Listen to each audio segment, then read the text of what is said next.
Amid confusion and uncertainty, the Biden administration on Friday began implementing a sweeping policy shift at the U.S.-Mexico border, as a COVID-era order known as Title 42 that allowed the swift expulsion of many migrants expired, and new asylum restrictions took effect.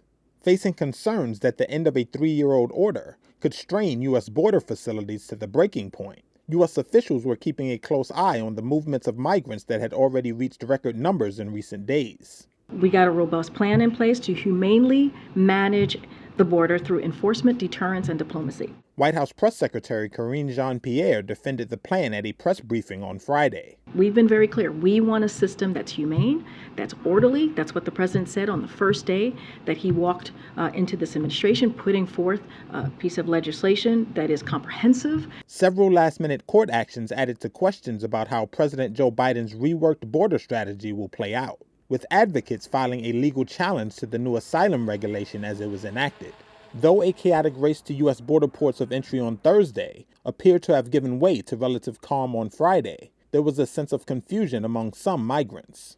Communities along the border have worried for weeks that they might be strained by newly arrived asylum seekers awaiting processing or immigration court dates. But Mayor Oscar Leeser of El Paso, Texas, says so far things have been fairly quiet. We actually have had a very smooth transition as Title 42 has elapsed and we've gone to Title 8. And that really because we had a lot of preparation. We were ready, we were prepared. And, we were preparing for the unknown and we'll still continue to do that. Meanwhile, Venezuelan migrant Juan Pavon, currently in Mexico heeding the Biden administration's calls to request asylum via the mobile app, CBP One, spoke to Reuters about the urgency of the moment. That is the result of the desperation in which migrants live, the result of the situation of vulnerability that we have, where we arrive here and we want to leave this country quickly because our lives are in danger and we have many fears. And so what we see is kind of an immediate solution.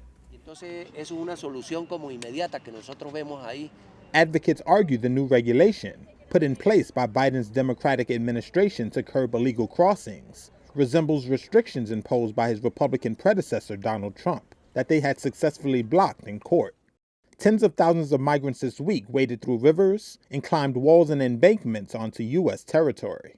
According to the National Border Patrol Council, around 25,000 migrants were being held in U.S. Customs and Border Protection facilities near the border on Friday, down slightly from record highs earlier in the week.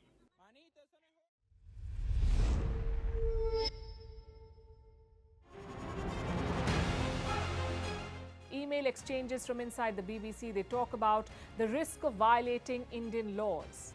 It's easier to rake up the freedom of speech debate, but does it give anyone a free pass to knowingly violate the law? America supports India because it needs India's support in return. And India is working with the US because it suits India's interests. This is how geopolitics works. Last night, he diffused a crisis with his defense minister. But today, Netanyahu was confronted with a new problem. His cabinet seems to have rebelled against him. The UK is looking at the Indian subcontinent to fill its coffers. That India seems to be negotiating from a position of power, like a partner and not a former colony.